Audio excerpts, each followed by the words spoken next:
Can I have them now? They're all mine? They're all yours. Okay, thank you.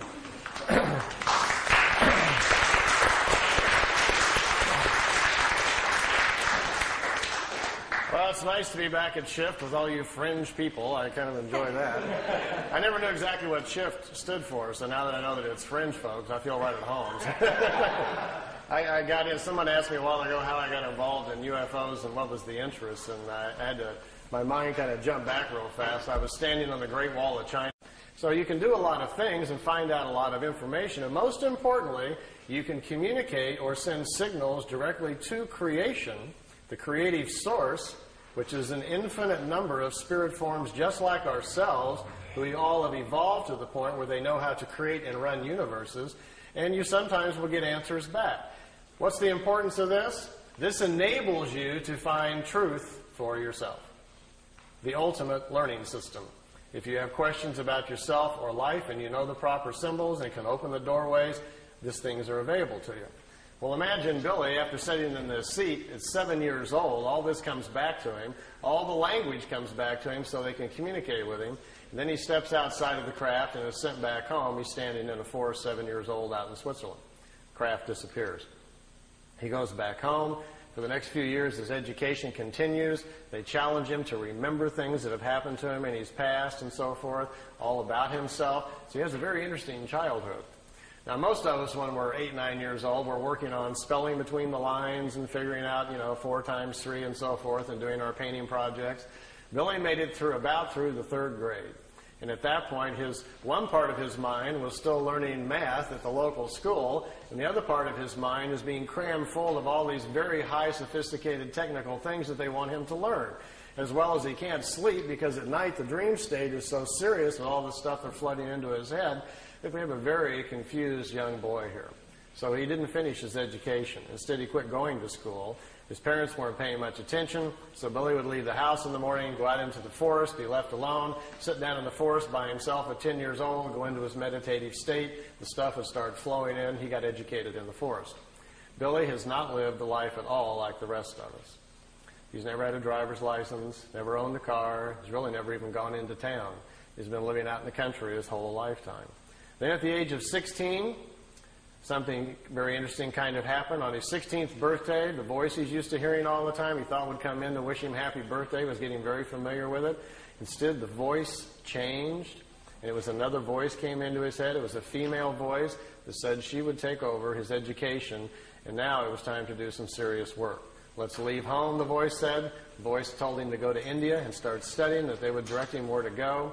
He was led out to India, to an ashram in Meiruli, India, where for the next 3 years he stayed in those areas and studied their philosophy, the different philosophies of man, went over into Tibet, crossed over there, studied with them, came back. During the 3 years, he had almost 100 contacts with these beings who started showing up in the disk, taking him aboard the crafts and moving him back and forth in time for his own education. When he was 19, he had to finally make the decision whether or not he wanted to go public, whether or not he would work with them to do this or not. Then they says, it's your decision. Now we're going to leave you alone for 11 years to get your life in order. You're a young man. Go get your wife. Go get your children started. Get your family started, and we'll be back. Well, he says, this isn't going to be real easy because I've already seen most of my life inside the craft. He says they have viewing screens that can show you the past or the future. He already knew who his wife was going to be. He already knew he was going to have 3 children. He already knew where he was going to live. He says, this isn't exactly fair. I feel like there's kind of a plan out there. I just have to kind of walk in the right steps. So he says, well, I guess I'll go to Greece where I'm supposed to go, and I'll be meeting my wife in about 14 days on the side of the road. And it happened, just like they told him. He met his Calliope. They were married on December 26th. He was 19, she was 17. They had to sneak across the border because she was underage. He made his way back into Switzerland where he went, and they had their children, and he settled down in the farm area where he was comfortable. At this point, let me show you some of the pictures and things that happened to him. I know some of you have seen many of the pictures before, but I can see on some faces you haven't. We'll go through those rather quickly and show you some because they're always kind of exciting to see some of the pictures. I've got the slide tray going, and I'm on a leash here. Maybe someone could help me start the slide projector. And I think we'll have to slide a little bit this way now, so it'll go by this gentleman. You got really come to this if you want. All right, well, let's see what happens to us here if we can get an image going here. Do we have any control over lights here? All right, light control. And let's see if we get a nice image here or where we're at.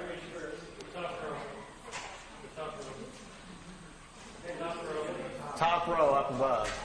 There we go. Well, we can kind of see them. Let's see. This light here is kind of getting on them, huh? How about if I kind of like this? Can we see okay? Now imagine if your young childhood has been like this and you've been in India and you come back to Switzerland where the rest of us in our normal life are, just getting our jobs and going to college, and instead you hear the voice in your head again. It says it's time to come out and start the meetings again, and the voice tells you to bring your camera this time, we're going public. And you go out to the location they direct you to, this thing flies in, and this is a shot from, I think, his second or third contact. We're January 1975, out in the middle of the forest area, about an hour east of Zurich, Switzerland, and this dish shows up. Here's one of the older pictures taken in India back in 1956.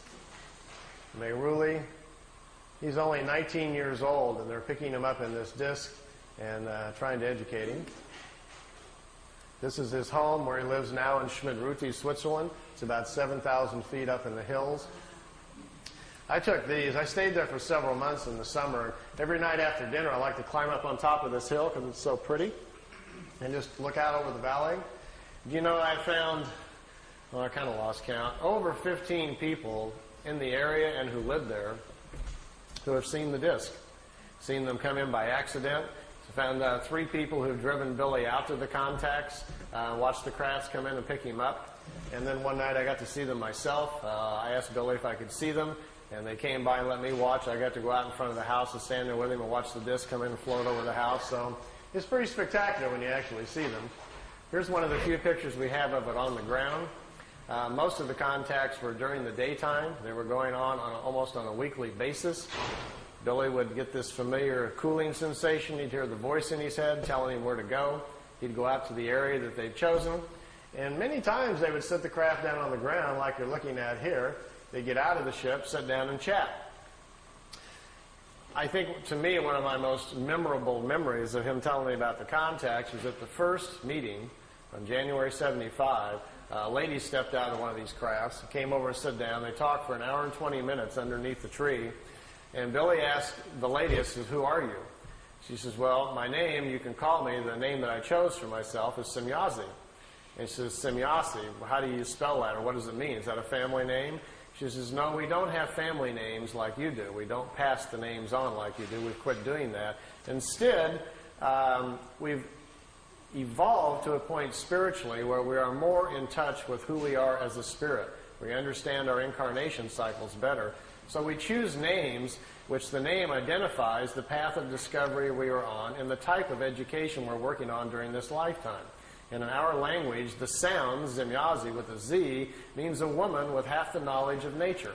And that's her study. She's trying to solve more of the equations about nature in relationship to man.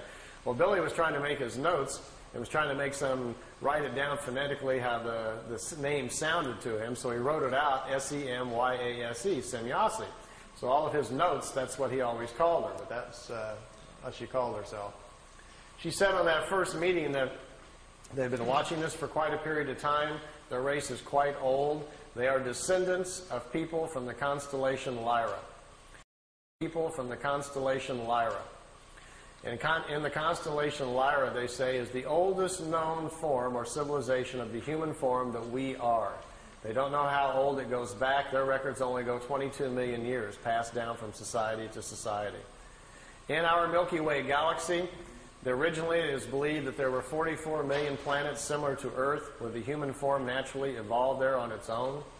That number has greatly expanded over the past few million years because of the length amount of time. There's been plenty of time for races to develop space travel, move out, and populate other worlds.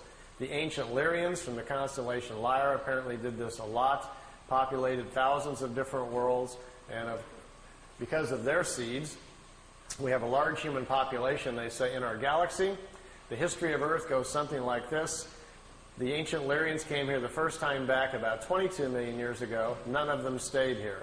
There was human life developing here naturally at the time. They didn't return again for a long period of time. History really picks up about 386,000 years back. At that point when they returned, 144,207 Lyrians came here to hide out from wars that were going on in the constellation Lyra where they lived. You may have heard that number before. It is presumed to be the number of light workers which will restore the earth back to a spiritual path. Well, it apparently refers to these ancient Lyrians who came here to hide out. When they came here, after they'd been here for a short period of time, it was discovered that they were here. They came from the home planets, found them here, took their ships and their technology and stranded them on Earth, leaving them here so they couldn't return back to Lyra. In doing so, all of them lived their lifetimes out, passed over, and their spirits passed into the other side around Earth. They were stuck here. They say historically that's how the white genetic got to Earth. The original Earth humans were the brown skin race. The Lyrians brought the white skin race here. 2/3 of the white people on planet Earth are of Lyrian or Vegan descent. The other third of the white race they're not sure about. It comes from too many different areas. They can't figure it all out. The Asian genetic on Earth is the oldest in incarnation cycles. It's 5 to 7% older, they say, than the rest of the people here on the planet. From Sirius, we had a black race come approximately 20-some thousand years ago, a very highly developed one, brought that genetic here. We have a blue skin race that lives underground. They don't like sunlight. They have a slight blue tint to their skin. They have a large community under France, and there's a large city still in the Gobi Desert where they live. It's a very old race. It's been on Earth almost for 30,000 years. Every now and then, some of them are seen. They come out of the ground in India. Every now and then, you might even hear strange reports about these peculiar blonde, blue-eyed, blue-skinned people, which really stands out in India. So we have quite a mixture of people on our planet. If you ever wondered how we all wound up here, it's quite obvious we all didn't come out of the same monkey, if you want to follow that line of thinking. So we're moving closer and closer, perhaps, to understanding our heritage. And with some of the tool sets and things that we're learning about going inside and finding out more about our past lives, we're beginning to find out more and more that the Pleiadians are probably correct. We come from a variety of different places around our galaxy, and Earth then finds itself in a very unique situation of diverse people all trying to make it on one little planet. They said normally on a planet, when you go and they find a new planet to look into, there is one race at about the same level of evolution and one color. That is the norm. But on our planet, we've had so much interference. We now have people a very wide range of age, a very wide range of spiritual age on Earth, which makes it difficult to get along. You have a lot of very old spirits who can't get along with the young, and vice versa. Our biggest problem, they say, is overpopulation. Imagine for a moment I handed out to all of you some glasses. Remember those 3D glasses in the 3D movies? Well, imagine that I gave you some that allowed you to see spiritual energy. Suddenly you didn't see physical bodies any longer. You just saw the individual spirit. And you could also see the creational energy that made up everything around us, including the planet. So I'll pass all those glasses out to you here for a second. And as you put them on, suddenly all you will see is these little glowing images of our spiritual energy. And if, let's say, we backed out into space so we could see the planet, we would notice that around the planet Earth there are several rings. The first ring forms after the planet cools, and the very first forms of low single-cell creatures begin to form on the planet. The first ring forms. These rings are the other sides for the different levels of spiritual life that's on the planet. They continue up to 7 rings for the different life forms. After the animal kingdom, the lower orders, the insects and so forth are formed. The highest order of life, which is us, comes into existence. We are the 7th ring around the planet at the top. And they explain this to Billy because something pretty interesting is going on. Normally, in that other side, there's a balance of people on the other side. If we are in balance and living our lives correctly, there are 2/3 more people on the other side there is in physical body. That's because at our age of evolution, the average turnaround time on the other side is 152 years.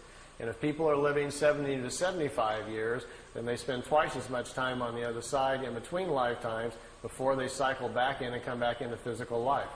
Our problem right now, we have overpopulated the planet so badly that there are too many young spirits on the other side. See, what happens is, let's say there's 5 billion people here on Earth, which there is right now, over that, and tomorrow about 50 million women become pregnant. open up this window of opportunity for new spirits to come in. Well, with our glasses on, we can clearly look at the other side and see there's hardly any spirits on the other side. There isn't 50 million spirits to come in. They're already embodied because of overpopulation. Now watch what's going to happen. As you watch the other side, you will see little dots start appearing, little glimmers. Those are brand new spirits being pulled into the other side. They're coming out of creation. Creation will sense that there are new spirits needed to continue nature's natural cycles. There's nobody on the other side. Creation flows new spirits into the other side so the cycles may continue. But what's our problem? These are brand new spirits who haven't had any lifetimes yet. And when they come into life, there is no accumulated wisdom to provide their intellect and aptitude, so they will have a normal life like the rest of us. So consequently, we have people coming in who cannot even manage the bodies they're in. They're very short on intellect and aptitude because they have no experience yet. So we probably will label them either sick, ill, we'll send them off to the hospital thinking they're insane or crazy, whatever. They'll have a very difficult time of it, probably die at a very young age. They see this as our biggest problem because we do not understand spiritually what our existence is about and how we really work with nature. So we're ignoring that. We seem very bent on pushing ourselves or worshiping with religions and belief structures which take us away from the basics of nature. So they see it as our major problem. And they said, quote, "We see you as an insane society rushing headlong to your own destruction that could only be averted by a change in mass consciousness." That was on Billy's first contact in '75. Judging by the evening news the last year or so, they were probably pretty correct. I'll dash through some of these pictures so you can see them. Here Billy's got them parking the disc by trees. He was constantly being asked if he could put it by known object, get pictures so they could test them out. So he had them parked by trees, fence posts, over lakes, anything that he could. Here he had the craft overhead and he was recording the sound of the ship so that they could check out the sound to see if there was something about it they could figure out. Didn't turn out to be so. It's a terrible sound anyway. Notice this craft is slightly different, has these unusual edges on it. If any of you have any context, or tonight you're driving home after listening to all this fringe information, and you hear a voice in your head and it says, "Look out your window," and you look out the side of the car and there's driving home after listening to all this fringe information, and you hear a voice in your head and it says, "Look out your window," and you look out the side of the car and there's a white light following you, and the voice suggests that you stop the car and get out, and you find yourself slowing down and you pull the car over the side and then the voice says, "Would you like to, they'd like to meet you. Please park your car and step out." In the craft, you notice the white ball of light is coming down on the ground about 100 yards away, and it's setting down. You quickly look around. Wow, you're all alone. There's nobody out here. Should you be doing this? So you feel a little ripple go through your body. They're scanning you very quickly to see what you're like emotionally, if you're stable, if you're afraid, if you're, as they put it, tipping over in your mind. If you are, which you might be getting just a little excited because it's actually happening, they will send you another feeling to calm you down and let you know all about them, that they're friendly, that this is going to be a good experience, and suddenly you'll find yourself with all sorts of courage and so forth. Find yourself parking the car, actually getting out of the car going, "Can't believe I'm doing this. I'm actually walking out and meeting the spaceship." Craft sets down on the ground, lights go out, somebody walks out of the craft and walks towards you. As you get closer, you feel this ripple go through your body again. They're calming you down. What do we do when we meet somebody? We generally ram out our hand and shake hands, don't we? And then we shake and we get a feel of that other person, and then we check them out physically, look at their eyes and so forth. And we size each other up very quickly to see whether or not we're going to be comfortable with them. And we make a quick snap judgment about whether or not we like this person, and et cetera, et cetera. Well, they don't do that with a handshake. They do it mentally. And that last ripple they'll send through you is kind of their hello. You will know all about them. You will feel them emotionally, and they will make you feel comfortable, so there's no need for the handshake. The time they get up close, they may suggest something like, "If you're not in a big hurry to get home tonight, if you'd like to go for a ride on the craft, we can take you aboard the craft. We'll take you anywhere you want to go in the universe. We'll explain all the mysteries to you. You can sit in our little education seat like Billy did, ask any questions you want, and they will be answered. All we ask, to be allowed to listen to your thinking. We're fascinated by your thought processes. If we can listen to your thoughts, then we'd be glad to take you for a ride for 2 or 3 weeks." Now, if you agree to that, which most of you probably would, after asking them if they could block out a few thoughts that you don't want them to listen to, They say, come on aboard. You find yourself going aboard the craft. Notice if it happens to be a ship like this with the unusual edges on it. This is their more advanced ship, and it's capable of moving in time. The older ones can't do that. So your questions this way can be a lot more complicated. You might want to go back in time and watch the pyramids being built, or see if Moses really parted the Red Sea, or did the crucifixion really happen, or whatever historically might interest you. You could possibly ask these questions, and perhaps they would take you back and let you see for yourself. Well, they'd probably take you out there for 3 weeks. You'd have all these magnificent experiences. You could go to other planets, see other worlds, see other societies. Maybe even go back in time and watch yourself being born, or visit yourself when you were alive 300 years ago. You can do some rather amazing things if they would let you do them. Then they bring you back. You may notice on your chronograph watch that 3 weeks has gone by, but by now you have an understanding of time because they've educated about it, and you're not surprised if they bring you back the same moment that you left Earth time. And you get out of the ship and walk back over to your car, and your car engine's still warm, no time has passed on Earth, and you've been gone for 3 weeks.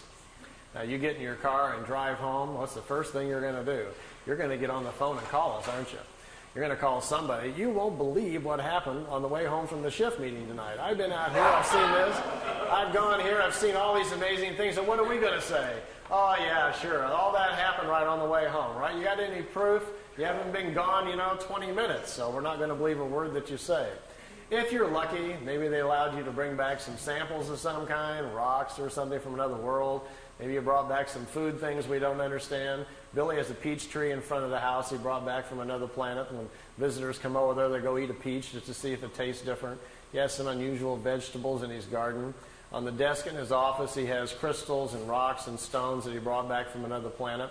Nothing that, too exotic that really twists your mind too much, but just kind of different than what you're used to seeing. If you were real fortunate and had a camera with you, you might be able to take some pictures of some other places. That would be kind of fascinating to have a look at. So these kind of experiences don't happen too often, but if they do, and that's the ship that you see, make sure your questions are big. We want to know all about it, don't we? This is where we live. This is an artist's drawing of the Milky Way. If you flew in a craft up above the galaxy, notice out here there's a little yellow box on the bottom left there. That's where we live. That's where Earth is. By the way, the Pleiades are only 400 light years away, which means if we got in our Honda and set the speed to 1 light year speed, if we were traveling at the speed of light, it would take theoretically 400 light years for us to get to the Pleiades. But the Pleiades are just right there in the neighborhood. It's 53,000 light years to the center of our galaxy. So we're going to have a very fast ship to get anywhere. Even to get to the Pleiades, who's got 400 years, to get there? If we have time and you're interested, the theory of the crafts, how they work, how they dematerialize them, and how the power system works. If we have a chance later, if that's somebody you want to know, I can draw that out for you and show a little bit about how they're designed, if that's something you're interested in.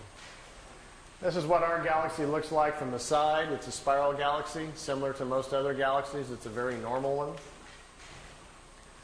Here's some more of Billy's pictures of 2 regular-sized ships, and notice the 2 on the top are slightly smaller.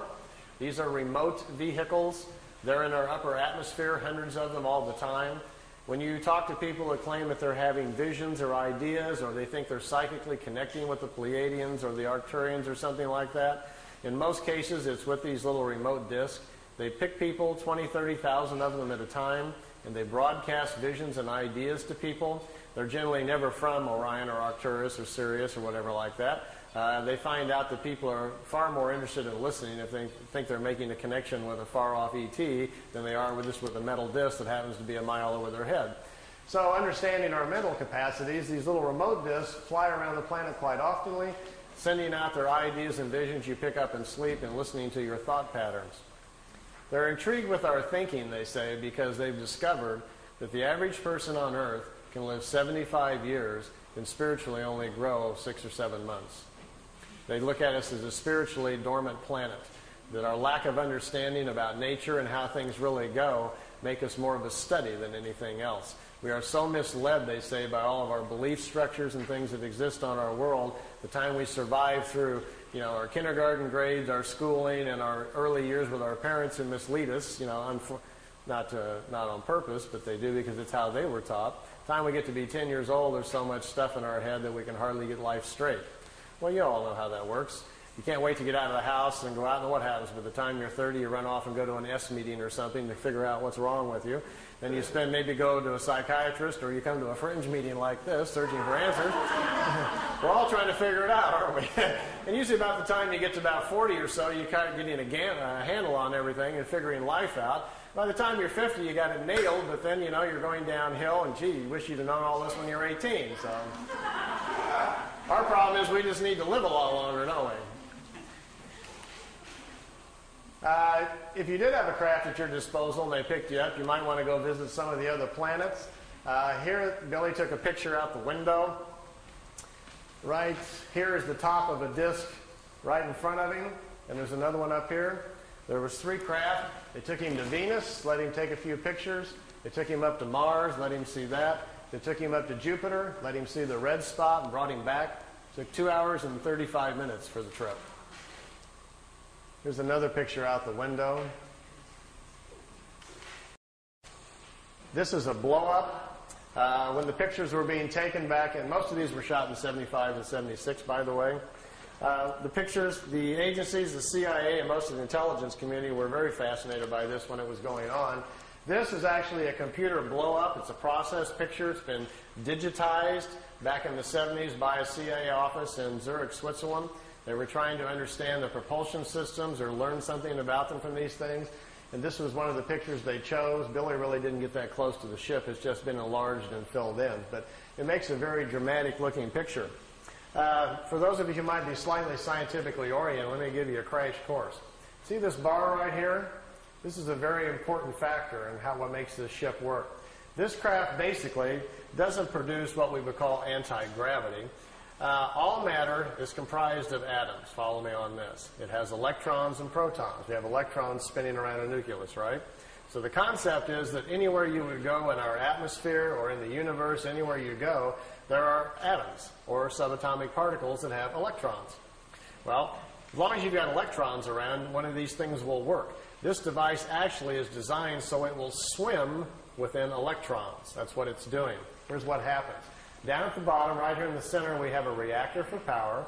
We have a rod that goes up to the center. And up here at the top, we shoot a charge, a very positive charge. And right above, where this rim is right here, the whole top of this ship, the surface area of the craft, a positive charge is shot out. And what it does, it charges the electrons that are flowing around the top of the craft, and it makes a vacuum right over the top of the craft. That's what causes it to lift up off the ground. Because down in the bottom, out in this area down here, the charge is all different. There's a negative charge put out by the reactor down here. There are 3 capacitors on the bottom, 120 degrees apart. When the capacitors fire, a negative charge goes out the bottom, but the capacitors do not work if the craft is too close to the ground. The planet itself grounds out the charge of the capacitors. So they have to lift it off the ground before they can have the capacitors charged up. So that's the purpose of the vacuum at the top. And this right across here is an interesting kind of metal which separates the positive charge from the negative charge, because the surface of the craft is highly charged by this intense field that's going on. So you have to separate the two. We have the charge at the top, slowly lifts the disc up off the ground. It gets up about 12 feet. The capacitors down at the bottom, there are 3 of them in a triangle form down at the bottom, charged up. As soon as they kick in, the flow of electrons then moves down the side of the ship, gets out to the edge, and electrons have a very peculiar nature. They will not turn a corner. And when electrons get out to the edge of the right out here, they accumulate.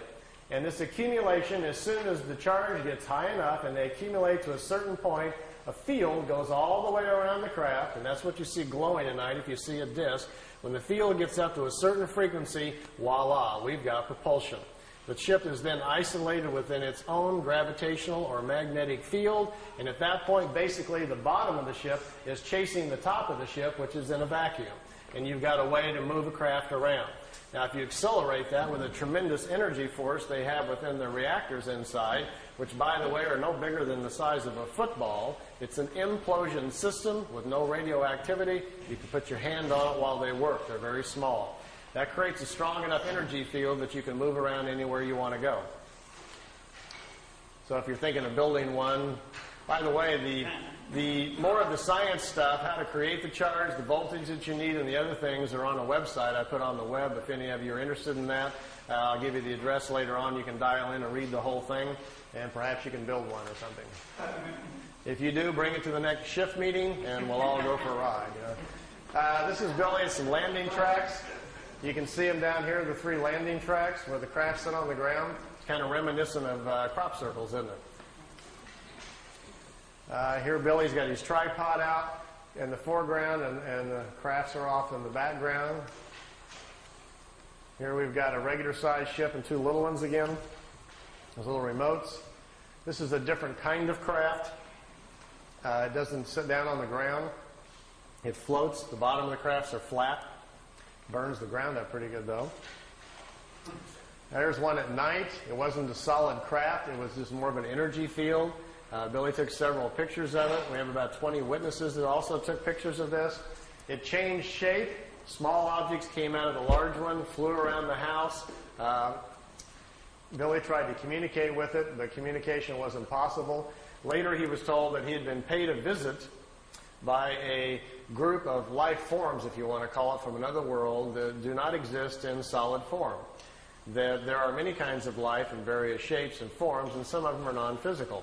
And the non-physical ones can move their essence or their energy field or whatever you want to call it to where they want to go. They get together in groups and kind of like jump to different places that they want to go to.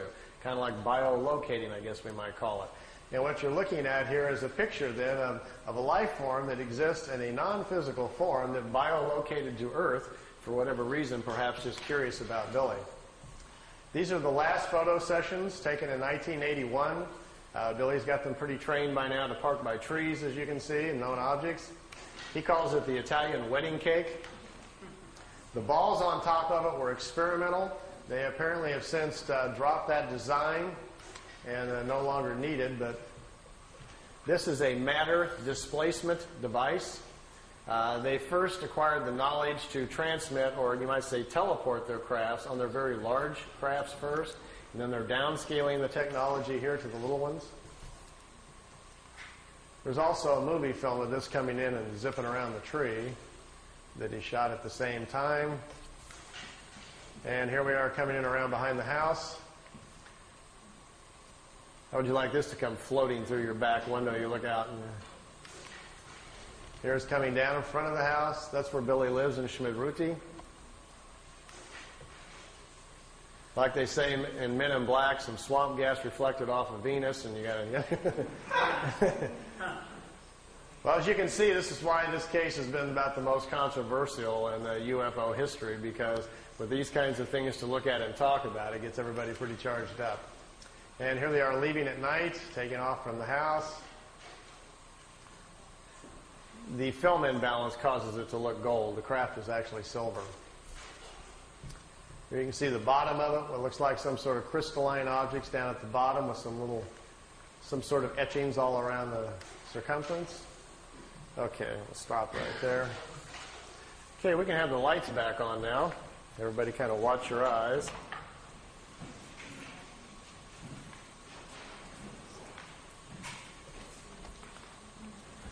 We're back. Meier's contacts went on till 78, ended in October 78. The time I got there, they were pretty much all over. But I didn't go there really to see the ships. My own personal interest really was what we might be able to learn from these folks. You know, it's not going to be that far probably in the too distant future. Maybe sometime within the next 50 years they are going to land on the White House lawn, or somebody's going to. And we're going to have open commerce with life forms from other places. We are going to meet the family of man in the universe sometime. It's going to happen sometime in the future, probably when, after we've gone through some changes and grown up a little bit and got more responsible as a planet, somebody will probably decide, okay, it's time perhaps to make connection with us. These Pleiadians, anyway, say they're not quite ready to do that and think we're really several hundred years away from that before they are interested in any kind of open commerce. And I asked Billy, I said, do that and think we're really several hundred years away from that before they are interested in any kind of open commerce. And I asked Billy, I says, why is that? He says, well, evolution comes into play here. They're a lot older than we are. They're still physical. They still have children like we do. They still have to eat, but not very much. They only sleep perhaps an hour or two out of each 24-day cycle. They don't eat prepared meals any longer. They've extended their lifespan now up to about 1,000 years. So they're living in a much different kind of society, as well as the main difference, he says, is their mental. He says talking to them is like interrupting a monk in the middle of meditation or something. And then you find out the monk has an IQ of 1,000. You don't even know what to say to this person. They're tremendously intellectual. They know what you're thinking before you even hardly get your thoughts together. They are tremendously insightful about our emotions. And they look at us almost, not unkindly so, but almost more like in a lab experiment. Like we might look at, some ants or a horse or something. There's a vast difference between us intellectually and mostly morally. He says they've evolved to a point on their world where they live a lot different than we do. There's this very small population there. There's only around 400 million people on the world. We have 5.5 billion people here. If you've traveled around the world very much at all, this is a pretty crowded place. The planet itself looks like there's nobody on it when you fly up in the air a little bit. But then you go to our cities and we're all just standing on top of each other, aren't we? You'd think we would spread out a little bit and share the space, but of course that's not good for zoning laws or making money, so I guess we won't do that for a period of time. They have no major cities on their planet because, for one, they don't have economics like we do. They don't have government quite like we do either. They have more of kind of a wisdom system where they find the smartest people in certain areas and put them in charge of certain things. What a concept. Perhaps if we did that. Yeah. Remember 2 or 3 weeks ago when they were trying to get us to go bomb Iraq again and all the signboards were out in front of the White House? Somebody was holding up a sign which really summed it all up for me. It said, "Smart bombs, stupid leaders." And I said, that is the sign of our times right now. They're on the media trying to convince us to go over there and bomb a bunch of people and kill them again, And most of these people that are going to die, we're not at war with these people. They're scrapping for a living over there trying to feed their children. So that's where we are at as a country. We have smart bombs but stupid leaders. So we obviously have to make a few changes there. On their planet, for instance, if you have a Department of Agriculture, we would all get together and find our 10 smartest people about agriculture, and we would put them over here in a building, call it Smart Guys About Agriculture, and we would ask them questions. Well, we don't do that. Instead, we hire smart lawyers from South Carolina who just allocate funds for this and then take it back for that and stick it over here. Our whole government's based on shuffling money around, not about anybody knowing what they're doing up there. So if we would actually change our system to something like this, we may be on the beginning inroads to fixing some of our problems here. If you go to their world, it's seemingly very, very quiet. There's no cars. It's very peaceful. Billy says the people, for the most part, it looks like either they're asleep or they're all in a trance. He says they're very, very mental. They communicate very openly, like in an open consciousness, like an open phone line. And he says there's something going on he didn't understand quite at first. He says, because we're not doing any of this. Imagine that all of us had become mentally so powerful that not only could we listen to each other's thoughts, but we got to the point where we could really honestly tune in with nature and understand it. You could really communicate with a leaf. And you could literally talk to a rabbit as it was walking by you. We were really tuned in with the world we were living in. And then it fell upon us, as the elders of the planet, to do something about a deteriorating environment. And all of us got together and we knew the answer. We knew if we took part of our mental force and projected it into the atmosphere, we could not only clean it up, but we could put an energy into the atmosphere which would help all the creatures in nature. Everybody would live longer. We wouldn't get sick any longer. Our metabolism would change, and we could control the quality of our physical life. We understood this. So we all sat down one day and said, let's do it. We took hands, we charged our minds up, we got into a higher self as high as we could, and we charged the atmosphere up, and it changed all the life on the planet. People quit getting sick. People quit being emotionally unhappy. It stabilized the planet. The food started changing so that when you ate a small pear or a peach, you no longer got hungry. You didn't need to sleep as much because there's available energy to everyone. Everyone could tune into it to become educated. There was no need for schools. All we had to do was teach our children to sit down and tap into this consciousness, and all of the knowledge of the elders would be available to them. This is how they're living on their world. And they protect this mental environment. They don't let people from other worlds come and interrupt it and upset it. if you and I were to show up there with our cameras and our tape recorders, wanting to, have them stand in front of a tree so we could take their picture, they may accommodate us. But Billy said even when he was there, he continually felt like he had to be quiet, like he was in a church or something, like he knew he was upsetting something going on. He says they don't like a lot of visitors because normally the visitors aren't tuned into what they're doing mentally. And it's looked upon like a virus or a sickness in the atmosphere when lower life forms come to visit. I told Billy, I says, but I thought they'd ask you on a couple of times if you'd like to come back and live there. He says, yeah, you can do that. And I says, well, how would they do that? You being a much younger life form, or even me or somebody else, if we went to live there. I mean, they would let us do that? And they says, well, it's possible. They've brought some people there. He says, they might put you in an out-of-the-way area. But he says, they have a way of redoing your thinking. They can fix your brain right up. I said, how do they do that? And he says, oh, it's a thing that happens, and he talks, his English isn't very good. He says, before you're born, when you're inside your mother, he says, between the 8th and the 15th week is when your spirit sends the information to the mother about who's coming in from the other side. And there's a signal, a pulse signal that comes into mom's DNA that says such and such is coming in, so we need to create a brain network that's strong enough to contain all the accumulated wisdom that's coming in. Now, once the brain is formed with mom's DNA and this new signal that comes in, he says, as the body begins to form, after about the 4th month, he says, when there is commitment, when the spirit is ready to come in and it looks like we've got to go here, we're going to have a full pregnancy, he says, then something happens in the acids in the brain. He says, there's a copy of all of your accumulated wisdom from all of the lifetimes goes into the brain and the acids in the brain. And that's what kickstarts, so to speak, your consciousness, creates your thoughts. That's why one child is so different than another when they come in. You got one that's screaming, wild, yelling, throwing fits. The other one's very quiet and smiling, just wants to watch television. This is what sets up your personality and your character traits when you come in. It's that initial download of your personality as you're flowing forward from lifetime to lifetime. It's your operating system that's coming into play. He says if you were to go to a Pleiadian world, they can transplant the acids in your brain and change you overnight. He says you even get choices, almost like designer choices. What would you like to be like? They can take the acids from other people's minds and so forth and put them into your brain, and it only takes about 24 hours, and you are changed. You are, for the most part, it's high-speed injected learning. But he says the trade-off is you're no longer exactly you, because who we are as a personality and as a character is a large reflection of what we know, how we think, and how we act. And all that's going to change very, very quickly overnight. So you would have to be willing to put up with that. You're going to go through some dramatic shifts in personality, as well as your intellect is going to dash forward very quickly. So usually what they do is they kind of like pick out the style that you need. If you're a scientific person, lean that way. If you're a more nature person, whatever it is you might be leaning towards, they can give you these kind of injections, so to speak, slowly over a period of a few weeks and very gently change you into a different person. You get up to their speed mentally.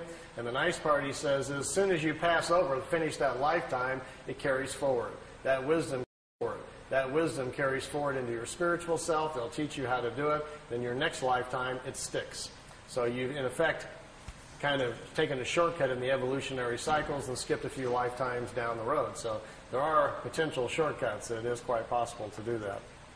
I think what I'll do here, I've got some movie film, too, of the crafts flying around, and then I want to do a little drawing and go over some of the mind and spirit things we've learned from them about how levels of consciousness and thinking and so forth. I didn't get to do any of these things the last time I was here, so I thought that might be kind of entertaining tonight.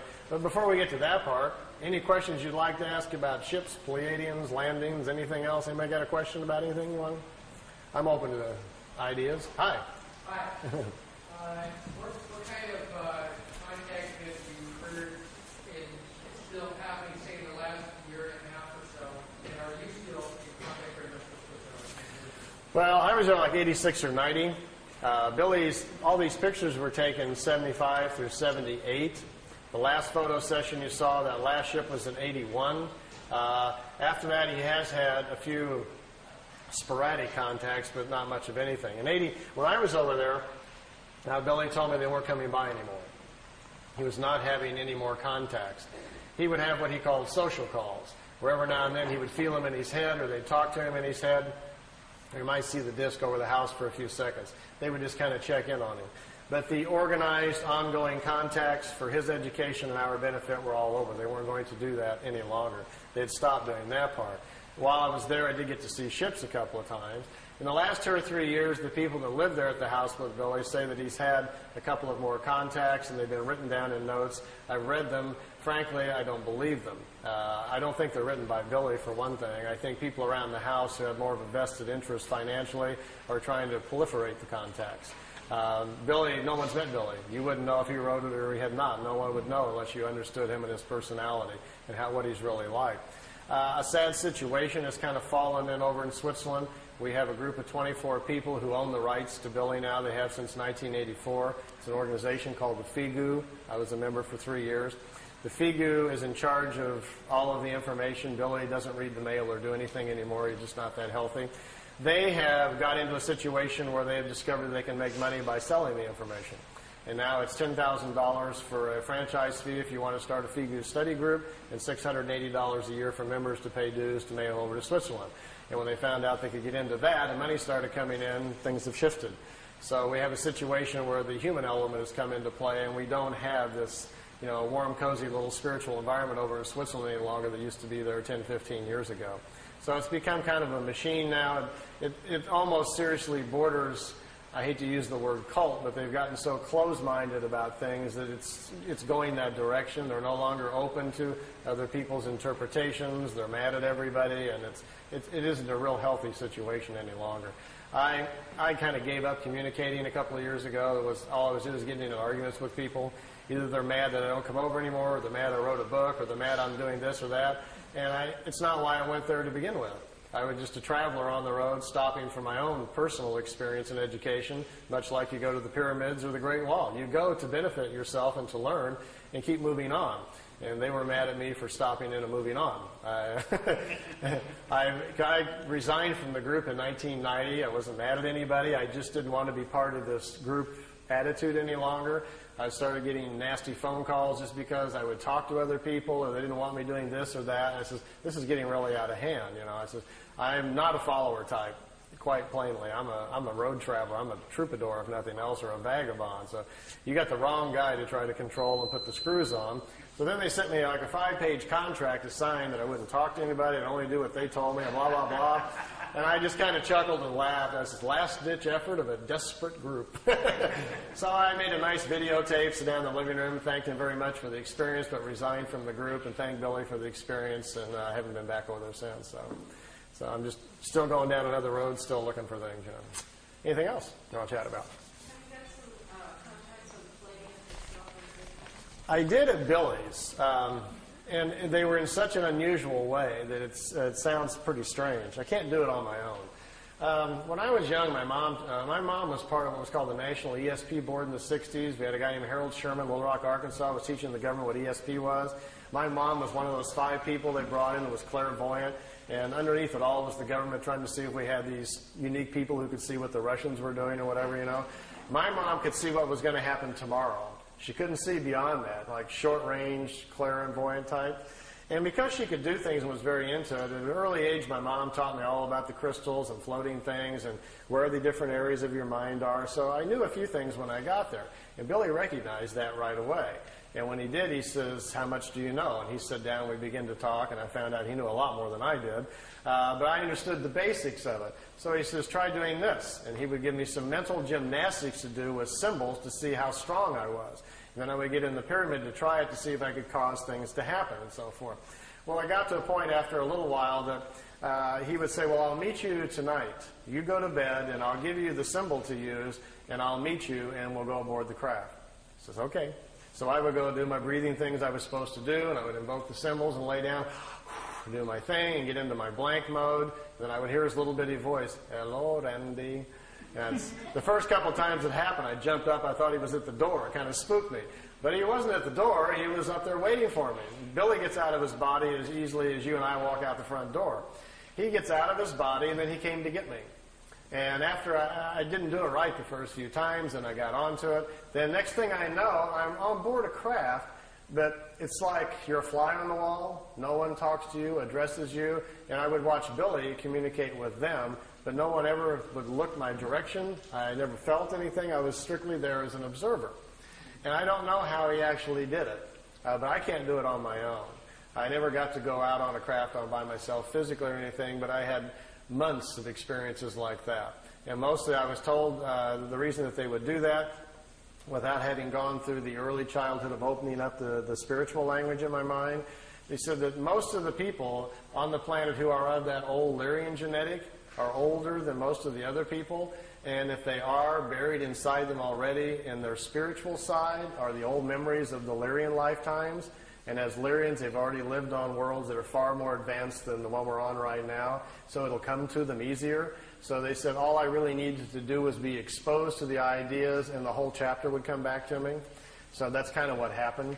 And with me, Billy would just give me a few things and kind of grin and says, "You got it?" And I'd say, "Yeah." He says, "Go outside and figure it out." I'd go sit down and think about what he talked about, and I could walk back in and explain it to him for 3 hours. Stuff just started coming back very fast. So he says, "We don't need to teach you as much as we just need to wake you up. And once you're awoken, then you can go do whatever you want to with it." So that's the kind of context I had. Yeah. Yeah? Well, when you talk about Lyrian entity or other cultures or whatever, Yeah. aliens, if reincarnation is a fact, I mean, you can't tell when Lyrian, I mean, what do you call them, Lyrian. by walking down the street, because No. their bodies are not going to be all in one. Right. We're all mixed up. No license plates, anything there. No, we can't really. For the most part, the ancient Lyrians, when they first came here, stood out quite a bit. They were 7 to 9 meters tall. They came from different worlds with different atmospheric pressure, so they'd be easily spotted. He says, this is what they came from different worlds with different atmospheric pressure, so they'd be easily spotted. He says, this is what went later on to much of the Greek myth and the folklore about the giants. The Lyrians also are the people who in the past have taken earth people and mixed them with fish and with animals and other things, creating the old stories of mermaids and different things. Those things actually kind of happen. But their bodies, after a few incarnations, will deteriorate down to normal size because of the sun that they're living within. It will come back down. So, no, we can't really. And because we've mixed up 7 or 8 races on Earth that are now even more than ever beginning to intermarry and mix up, there's another big problem, which I'll explain after the break, about how our spirit doesn't go in the right place. We're doing that a lot. We're getting people out of their normal paths where they're not coming in where they're supposed to and when they're supposed to. And that causes problems and puts them within different families where they're out of step and so forth. So there are things that are going on. And I'm going to kind of explain that to you in natural order on the second part here a little bit. Yeah? You get 2 questions. Yeah. Hopping the Atlantic, what's your current feeling on the Florida connections that you reported a little bit on the past? And if you're still in contact with it or feel good about those connections in Florida, has there been any kind of mental communications that have come through? He's referring to a case I looked into in Miami, Florida a couple of years ago. There was a fellow that came forward, said he was having contacts with the Pleiadians, and had some pretty good pictures. Some of the pictures were good. Some of the others looked very homemade. The pictures that I liked, I listened to his story and put a video out called The Miami Contacts, and as things will go sometimes in life, made a little error there. Tape had only been out about 6 months when I discovered that 3 of the pictures at the end were fakes, and that the craft that was supposed to be flying along beside him down the freeway wasn't a craft at all. Instead, it was a blimp from Virgin Lightships in Orlando, Florida. So I kind of stepped in it there. So when I found that out, I confronted him with it, and things didn't go well from there. They went downhill even more. As I found out, the person who helped him put together the videotape he supplied me came forward and said, well, they cut out the strings on the other part and did video effects. Those were fake. As it came down, it looks more and more like the gentleman had 1 or 2 contacts, the early pictures, which I liked to begin with, and I don't think they ever came back. And after that, I think he's taken, like some people will do, to manufacturing them for personal gain or for personal, recognition or whatever. And since I've gotten to that point where I just told him, left it kind of open, says I would love to examine your case more if you can supply, genuine negatives and so forth and proofs that we need to really look at the case. But at this point, it looks to me like you're just manufacturing things and make it up. So I'm not wasting any more money on it until, whatever. So I've just kind of left it open, and nothing's happened for the last year or so. Yeah? Yeah, I used to be into making pyramids years ago. I built some rather good size. I had a 3/4 inch copper pulling pipe and followed many books on it. That pyramid phenomenon No pipes over there. The size of the plans or what they actually did? The pyramid itself, you can't stand up in it. It's probably this high, and it's solid copper. There's no tubes. It's a solid copper frame. Really, the solid ones are the only thing that really work. The tube ones are very, very mild, and the effect is not very strong. But the dimensions are same as the Great Pyramid, the standard pyramid geometry. It's a four-sided pyramid, just like the Giza Pyramid. The top of it, though, has a little device on it. It's an accelerator that accelerates the mind waves. So when you meditate stronger and deeper, quicker. So you're out of time within seconds. You don't know where you're at. And you're not allowed in it unless you have the buddy system. Somebody has to watch you go in, and the timer's put on, and they watch you. I wasn't that good, but a couple of the people there at the center float when they get in. After about 10 minutes, their bodies get to such a high state, they start twisting, and they're just turning around in the air. And they have to be on a timer to bring them back down. They watch their bodies so they don't fall on their head and things like that. So some of them are quite astute at it, much like the people in the East are at it. The accelerator is no longer there. It was taken from Billy. The Pleiadians took it back. They made it for him and provided it. They took the accelerator back, so it's no longer on the pyramid. But his pyramid's solid copper. It's all the walls, and it's like a little entrance to the Yeah, you go underneath. It's copper, right? Yeah. Yeah, you crawl underneath, and you come up inside of the pyramid and sit down on your little pad and get into position so your head's 2/3 of the way up, the critical spot there where the waves come in. The function of a solid pyramid is to block out the world. See, all of us are broadcasting all the time with our minds, but we're not used to listening to other people's thoughts. Instead, our fields protect us from that so we don't hear it. So my point is that we are living amongst everybody else's broadcast, and plus all the stuff that's in the air all the time, from radios and TV and everything else that's in the air. But you're just not consciously aware that your mind has to defend itself from all these field energies, as well as properties that are moving in the universe. The function of a solid copper pyramid, once you get in, and the reason it's copper, that's the best defense against other kinds of field energies. So you're isolated more, and that's what you're after. By becoming more isolated, your mind then no longer has to defend or protect itself, so to speak, from outside influences, and they can better do its own work. That's the concept. And then if you have an accelerator, you're no longer, not only are you not protecting yourself, you're turning up the volume on your own mind, so you just move forward on the evolutionary scale about 1,000 years there, 1,000 lifetimes very quickly, by suddenly being isolated, having your own field intensified. So there's a whole process Billy puts the people in the group through to learn clarity of thought, power of observation, to see things clearly. He doesn't let anybody in the pyramid who emotionally is out of balance, is prone to fears, anxieties. You have to learn to control all that before you're even allowed in it. So it's a whole system of mind and thought, which I'll go over with you a little bit on the next section. And once that's obtained, then you're allowed to use the pyramid, and then who knows where you're going to go from there. So, yeah. No, I never floated around. I'm not that good. But yeah, over here.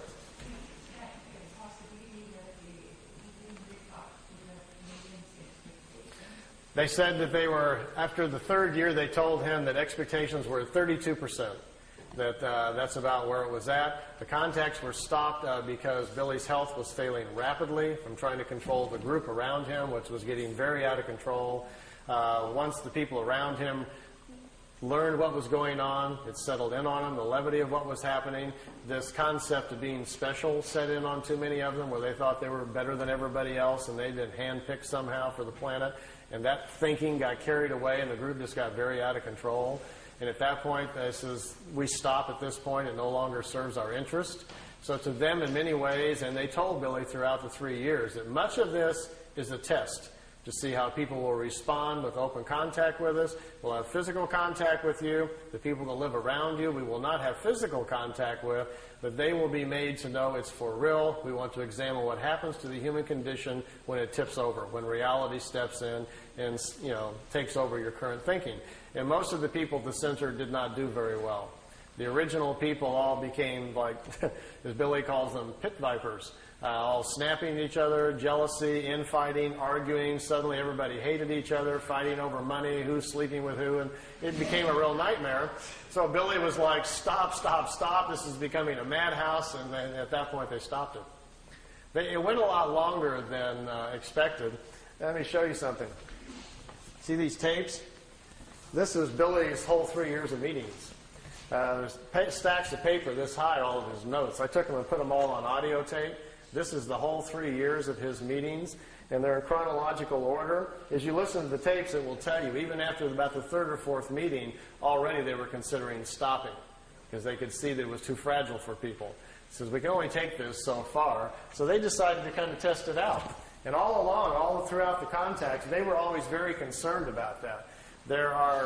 In almost every meeting, they would discuss someone living at the house, how they were thinking. This person is dreaming incorrectly, becoming very fearful. This person is becoming overwhelmed with their... Every meeting, they would discuss someone living at the house, how they were thinking. This person is dreaming incorrectly, becoming very fearful. This person is becoming overwhelmed with their ego, and they're starting to get jealous. This person is trying to make the other one look bad. They were studying everybody's human condition. And so to them, it became kind of like a laboratory thing, and Billy was kind of like sitting in the middle. He's got all these 10, 15 people in the house behind him that are going berserko, and then he's trying to keep his cool and get them to keep coming back. I think 4 or 5 times on there, he's literally almost on his knees, please come back. I want more education. Let's continue. And they kept saying, like, that's enough. It's time to stop. And at the end, the last contact in October 78, they put him under what they called a probation for a year. If everybody could get themselves together and calm down, they would start them again. But it got worse. Instead, people just went nuts around the house, and Billy says no more, so they didn't come back anymore. Yeah. Those two volumes that Wendell Stevens put out, really translations, how complete or accurate? Wendell Stevens was the original investigator on the case. That's how I found out about it. The notes, Billy's notes, the 1,800 pages of all of his typewritten notes, Wendell has a set and I have a set. And Wendell made the messages from the Pleiades books out of those. Wendell didn't change anything. What Wendell did was leave things out that he didn't think people were really ready to hear, and mostly that was pretty much all the spiritual stuff. Wendell's not comfortable with that. You must remember that Wendell's more of a nuts and bolts, chase the UFO picture kind of guy. So it was his decision just to leave a lot of that out of the books. But from what I've read in him, Wendell didn't make any effort, neither did I, to try to change anything. And we just figured let the marbles fall wherever they do. My book, The Pleiadian Mission, is a little different. I actually went to Switzerland because Wendell and Lee wouldn't give me all the notes. And so when I was traveling on my next trip, I said, I'll just go to Switzerland and get them myself. So when I did, I was interested in all the stuff that wasn't in the Messages books. Of course, the Messages books weren't all out yet at that point. So what's in mine is pretty much, most of the book is 67%, 60 to 70%, mostly the spiritual stuff, which is what I was particularly interested in. The book isn't about the UFO case. It's about the Pleiadians, how they live, why they came here, all about Earth, our history, what a creation is, what a universe is, all about the incarnation and the cycles and everything. These were the questions that I had, and that's predominantly what's in my book. So your book is your book a summary then? Yeah, in my words. Yeah. And I think in some ways, not to put Wendell's down at all. I'm a big Wendell fan. I love the guy. But my book is probably more accurate at the things I talk about than his because Wendell wasn't interested in a lot of those things. Wendell felt obligated to put it out, but didn't care that too much about it. And there's a lot of places in Billy's notes where things are not explained well, and they just didn't get it right. And then later on they fixed it, and Wendell didn't know about that. So Wendell didn't take the effort really to look into things that much because he wasn't that interested in it. Of course, reading the translations are an exercise in masochism. I've got one set of them. I used to make sets of them every now and then for study groups. People, the whole pile of them. Yeah, they were translated by a German student who didn't speak English. So he got a dictionary and transliterated it, just word for word without fixing the grammar. So it's as you read it, after you read the first few pages, that you're about getting a headache trying to figure out where the adjectives are. Why isn't the adjective over here? And we don't speak that way. But then you get used to it. You get a flow after a while, and you kind of look at sentence by sentence, and then you start reading them a little bit better. So the translations are lousy. The first 3 books of the 18 books I had translated in beautiful English. I paid $2,500 a book to a translator. I was going to do the whole 18 and then put them out on the market. And I just gave up. I couldn't afford it for one thing. And about that point is when I decided to get out of the figure, so I just gave up. And I had put the whole thing on audio tape, so I figured that was enough. And then I picked out the more interesting parts of all the notes and put it in the Pleiadian Mission book and stopped there. It's just too big of a task. You have to do the whole thing. There's also some other books that Billy didn't give me, but which I read over there. There was 2 more books that Wendell doesn't have and I don't have. There's actually 20 sets of the books. But the last 2, there's very little information from the ETs at all in it. The last 2 are all about the people in the house arguing. All the fighting, people were suing each other. One guy called the sheriff on another guy, and somebody's sleeping with somebody. It's just a big soap opera, and that's why he never released those. He never gave them to Wendell either. It's a real interesting study of what happens to a small group of people in a remote area when something like this happens to them. They were just overwhelmed with it, and the human condition went crazy. So, now, none of us would do anything like that, I'm sure. But yes, I could write a whole other book just on the soap opera of my life inside the figure, all the stories and everything. But I'm not so much into the messenger, I'm into the message, so I really wasn't looking at any of that. I went over there for my own self to get educated, and that's all I really paid attention to. Well, let's take a little seat break. I see a lot of people squirming. And men's room this way, and ladies' room is that way. And I'll be at the table. He's down, and they're punching everything. You might want to squirm around in your seats just a little bit so you can see the TV. I've got a little extra videotape you might kind of enjoy. I mentioned earlier about those of you on the way home tonight might catch a ride and get to go see a few things. What kind of food? Meier says he never saw them eat anything but like apples and peaches and oranges, just fruits and stuff. They don't eat. He says in their homes there's no kitchens. They don't make meals. He says basically they almost don't eat. They would just go nuts at a Jack-in-the-Box, I imagine, He says they kind of munch. He says they don't have to eat very much. They eat very small quantities. And something in their atmosphere controls their metabolism. They don't get hungry very often. And they don't sleep very much. They go sleep like an hour and a half and 2 hours on a 24-hour-a-day cycle. But he says they're in deep REM within a couple of minutes. They just fall out like they're dead. They wake up in about 2 hours. They're totally revitalized. And a lot of them sleep even less than that. So he says they're far more mental. They've gotten to a point with their own evolution where they're more in control of their whole body mentally. And so things are a little different. We're a little out of control with our bodies. So, what I've got on the tape, I've been up here a couple of times before, and usually I try to bring some new things for every time when I come around. I've got several tapes laying around the house that I've gotten in various places. What's on this tape? And I wasn't going to show the tape of the other planets and the mothership of Jupiter and the dinosaurs and things, but I had 4 or 5 people ask me at the table, so I think it's on this tape. So we'll start it up and see if it's in the right spot. So I should tell you a little bit about what it is. So I know it's a fringe group, but I don't want anybody falling off their chairs there. So. Imagine, if you will, that you did get a chance to ride on one of these, and you said, just as a lark, gee, could you take me up and show me some other planets? And they do, and you start seeing satellites and other equipment around Mars and so forth, and start asking questions. And they tell you, well, there are projects going on your own planet that are already going up to the moon and Mars that they're not telling you about. And these satellites you're looking at and this equipment is part of joint efforts by America and Russia in one group, and also the Germans, the technologists who survived World War II and on their own are already building communities up there. They're way ahead of everybody else. So there's some stuff up here that you're not seeing on the evening news. So I'm going to show you a couple of those things. As well, at one point, Billy asked if it was possible to go back in time and actually see dinosaurs. He was just kind of goofing to see if it was possible. And they says, well, yeah, it's possible if you would like to do that. So the pictures, there's 4 or 5 pictures on here of dinosaurs and of a prehistoric Earth. Like I tell everybody, I can't tell you if they're real or not. They're just interesting to kind of look at.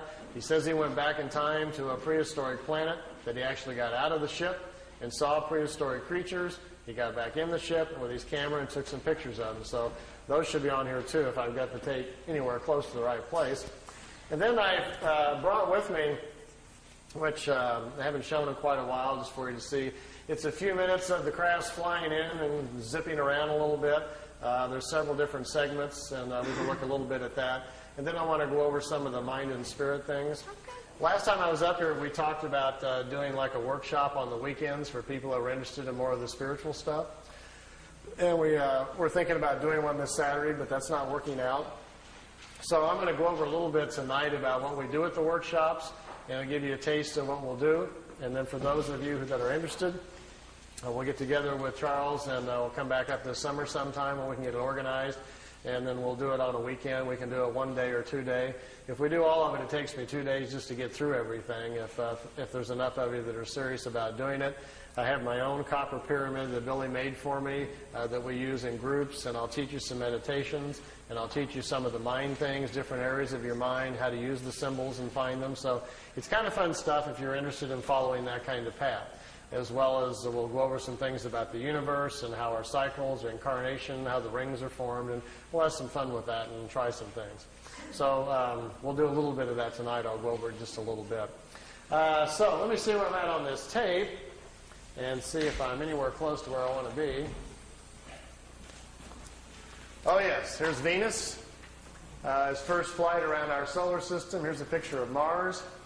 By the way, this is not a professional tape. As you can see, these pictures are in a picture album, and I've just got my camcorder out, and Wendell and I are flipping through the pictures. So this is not a produced tape for you to look at, so it'll probably never be on the market, but at least you get a chance to see some of these pictures. This is Mars just from a different direction with the sun very bright on it. Now, here is Mars, but here's one of these satellites. It's in orbit around Mars, made on Earth, unannounced, and is in orbit. This is the spring of 1976, and this device is in orbit around Mars. I don't know exactly who made it or who put it up there. Here's another one. This is Mars again, and here's the light panels, solar panels, and the satellite equipment in orbit around Mars again. This is a different one. This is a dust storm on Mars. Billy wanted to get close and try to take pictures of artifacts. You've all heard about some of the Sidonoplasma on Mars, about the face on Mars that Richard Hoagland and other people have been looking into. Billy published a paper back in the 70s talking about that. There was a race of people lived on Mars.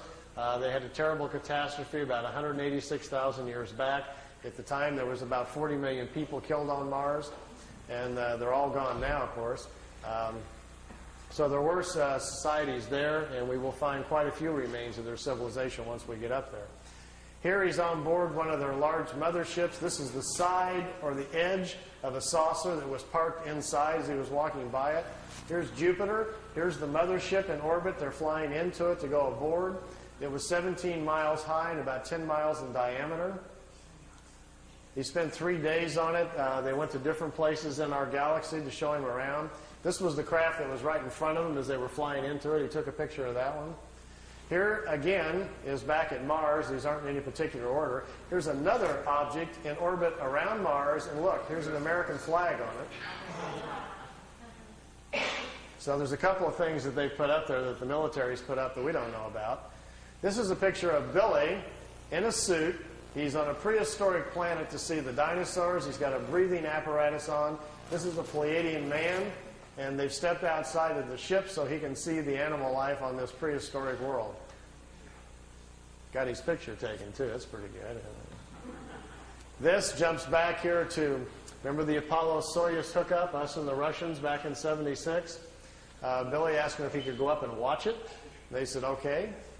They took him up. There's several pictures here of the Apollo-Soyuz hooking up with Earth in the background. Some of the wildest pictures he's got. I mean, just look at the vantage point. The planet's in the background. How else would you get this picture unless you were up there at that particular vantage point? Not a lot of people have that in their photo albums, you know. You can imagine the people at NASA would crack up, you know. They'd probably find it a little hard to believe at first, but they don't have pictures like this. Here it is when it's just hooked up. There's Earth in the background, and here's the two capsules coming together.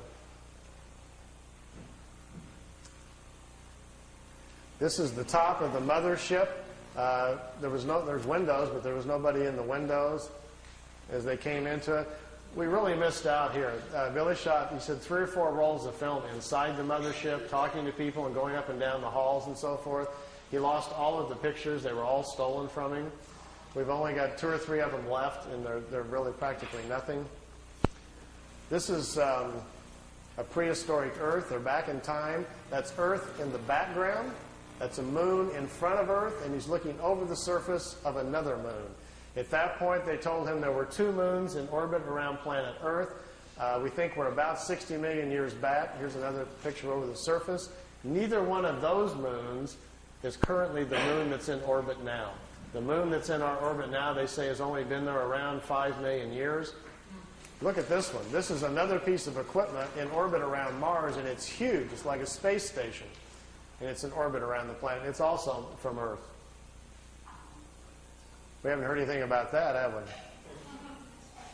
Here's the dinosaur pictures. Billy's back inside the ship, and there's a viewing screen in the craft, and he says he's taking these pictures. Here's our first dino. He's got kind of gold-brown skin, got large hind legs, short forelegs, and a head that looks kind of amphibian, like a vegetarian type. Here's the second one. There's a bird here apparently dropping some food or something. Is that Charles? Charles dropped his food. This one's pretty hard to see. Here's the head of some sort of creature crashing through some bushes here. It's hard to tell. I know it's probably hard to see these anyway from back there, but just the idea that someone could actually go back in time just really gets my brain going. There's a bird. There's his eyes, some pretty nasty-looking teeth. And the last picture after this one is the strangest of all. It's a plant that has an insect head. Billy calls it a plantum. They were trying to explain to him how the evolution of different life forms goes. How, for instance, here's a plant life when the plants are the food kingdom of the world. When the plants evolve to a certain level of evolution, then these lower order forms, here's a small head, and this head is part of that plant. There's these 2 little eyes. It's an insect, the beginning of insect life on the planet when the food kingdom has evolved high enough. There are 7 different stages, they say, of spiritual energies or creational energies on a planet that create the many different kinds of life forms. There's a transition from one kind to the next. Ours is the 7th or the last one. We have to wait until the animal kingdom has raised the evolution of the body material. We have to wait until the animal kingdom has raised the evolution of the body material high enough so our cycles can start. Okay. Oh, I didn't know these were on here. These are some of the Miami pictures.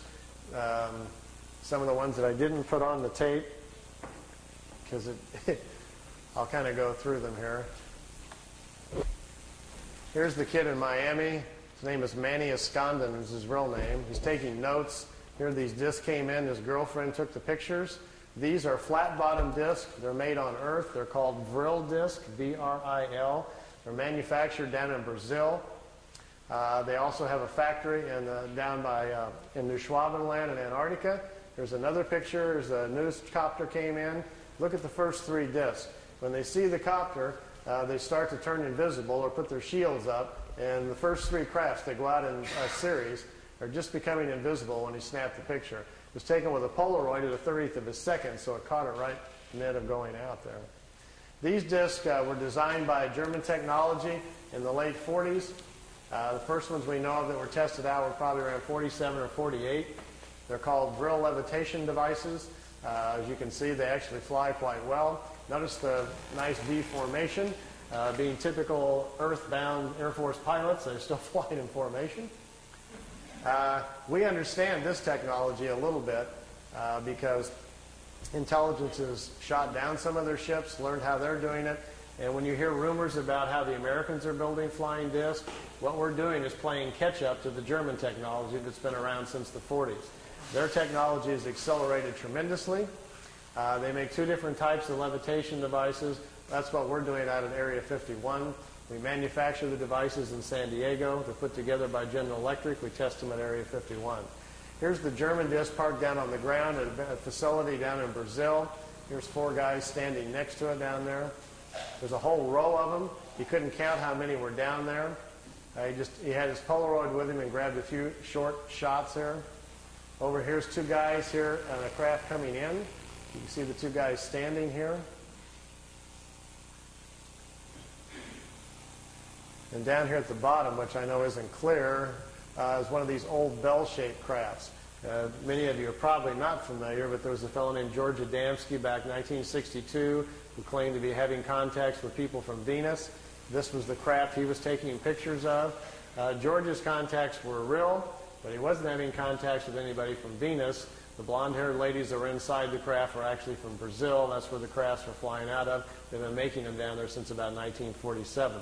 They find it very convenient if they make contact or land somewhere to tell people they're extraterrestrials, and we're very open to it. If they tell them, hi, we're part of a German intelligence group from Brazil, people would freak out. I got my camcorder and I've got my micro lens on here getting as close as I can to this picture. It's a very, very small Polaroid picture that's about that big, and it got wet in the rain. He left it in the windowsill, so I've ironed it and put it on paper so we didn't lose it. And I'm copying it with my macro. Here's the whole picture. Over here is one of the old bell-shaped discs. There's one in the air. Notice the platforms they're sitting on. There's a guy standing here. There's a guy over here just coming out of this disc. I'm trying to get real close to the bottom of it here so we can see what they're like. This is an area, if you look on a map, I've got a little videotape over there if you're interested in learning more about this information, called Space Cities. I've narrowed it down to about within a 200-mile range where this facility is at and what they're doing down there. Here's the guy standing there. The discs sit down on the platforms. Remember earlier I was telling you about how the condensers charge out the bottom? They have to charge the field up. If you get too close to the Earth, the charge dissipates because it's grounded. These metal platforms, they sit them down on the platforms, then they can keep the ship charged up. And if they need to take back off right away, they can. They don't have to wait for the ship to charge back up. The platforms charge them up for them, so they can lift right back off. If they would set it down without the platform on the tripod legs, they've got to go through the process again of charging the capacitors up, which takes 3 to 4 minutes. So if they're in a hurry to get away, they're in big trouble.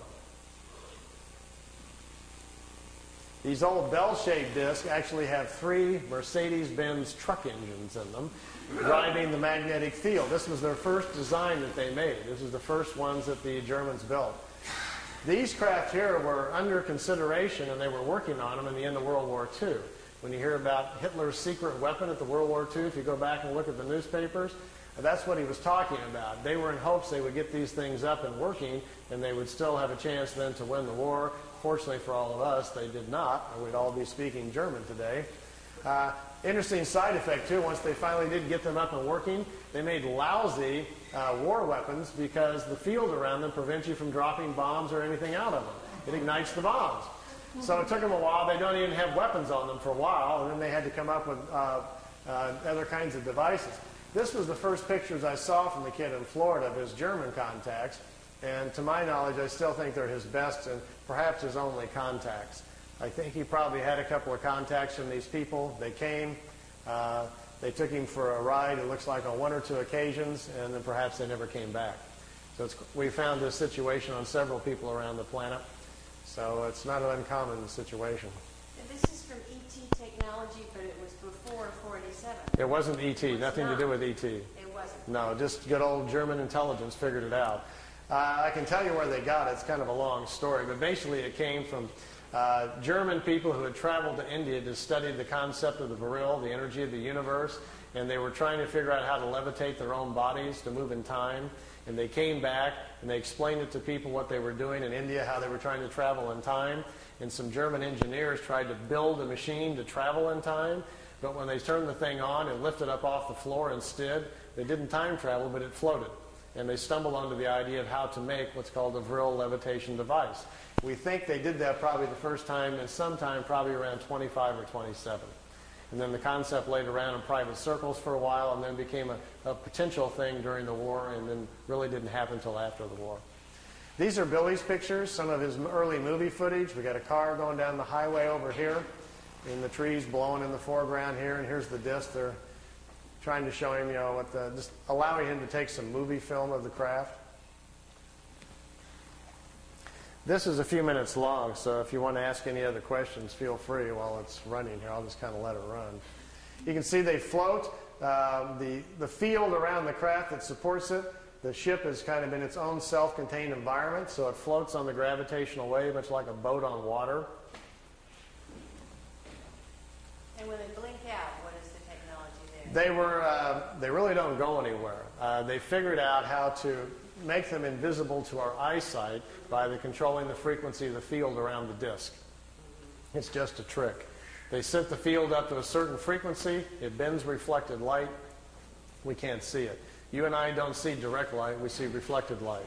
Sun bounces off of me, goes to your eyeball, and you see me. This is a demo right here, I think, where it blinks out. If I put a very strong magnet, for instance, between you and I, right here to interfere, you keep turning it up, eventually the magnet will attract the photons that make the light and bend them, and they'll go the other direction, and you couldn't see me, but they can see me over there. But you wouldn't be able to. So that's the basic theory we think they're doing. They've just figured out how to cloak themselves by bending light and causing our eyes not to see it, because they don't go anywhere. They were clear to Billy that the craft is still there. If you're inside the ship, you can still look outside and see everybody else, but they can't see you. And yet we can see optics beyond them on the outside. And yet we can see optics beyond them on the outside. Yeah. Yeah, they're blinked out, and it'll come back on in a second. Blinks There in. was a Japanese documentary which showed this thing blinking out, and then it showed frame by frame, it showed a green light emanation just before it blinked out. Well, this is from that documentary. Oh, I see. That's where it came from, yeah. Billy shot 9 sections of movie film and gave them to Junichi Yaoi in Japan, and they put together a called Beam Ship, the movie footage. Originally it was called, a film came out in Japan called Contact, and then the Contact bombed at the box office. Nobody showed up to watch it. And they previewed it in Kansas City about 1982 or something like that, and people booed the movie. They didn't believe it at all, so they took it off. And so then it came out on videotape like 7, 8 years later, and all this footage was on it. You know. Nobody was too interested in looking at it. See how the craft just kind of floats? Let me move on down because there's several on here. And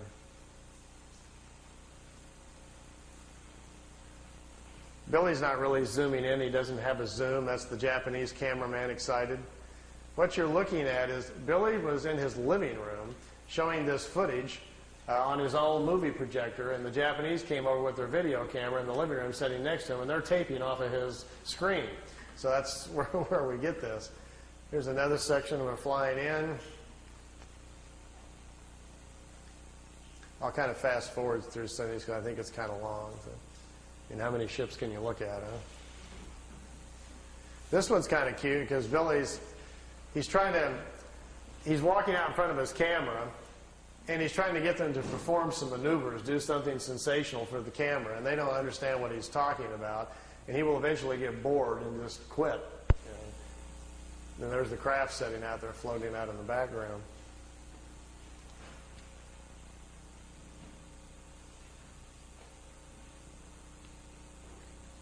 But the best ones are still to come. Let me move on down the road here a little bit.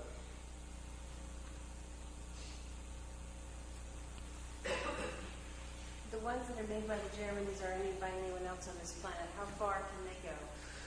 We're not sure. We think the Germans have pretty much solved the whole problem. From what we understand, they are able even now to, they're going to other worlds. We don't know the distance with which they can go. We don't know for sure whether or not they've figured out how to be interdimensional or not. The ones that we're building are very beginning stages things where the crafts are still taking off with rockets. They get up in the air, they turn the drive on, and then the craft then operates from there. They're not taking off and landing with the drive units. We're a little behind in the technology here. Here's 3 of them out there floating around.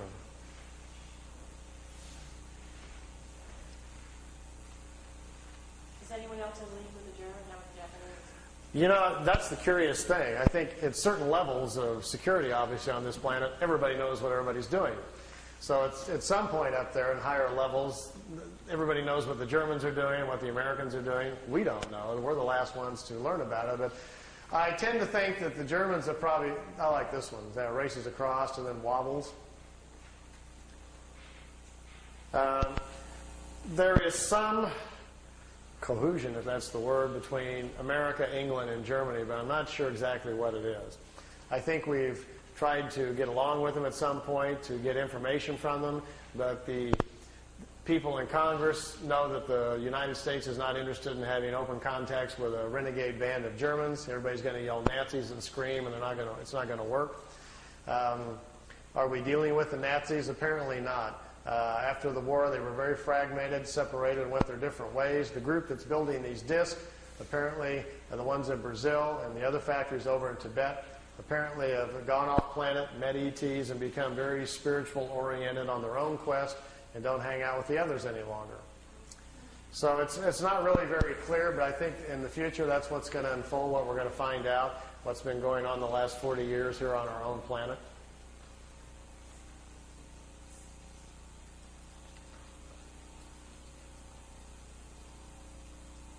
Notice when they go to the right or left, they have to tip it up, and then it kind of staggers to the right, staggers to the left, like an old Star Trek episode or something. That's because out the bottom, we're pretty sure the fuel comes out the bottom and has to push the craft, so it kind of slides to the left in an awkward manner. They're not really designed for slow speeds or idling, So they can go really fast against the... They're not very good at slow speeds. But this thing about traveling beyond light speed to go to convert into like spiritual thought energy. Lights, please. One more thought on that, and then we'll kind of get off the engineering here. You obviously can't go that fast.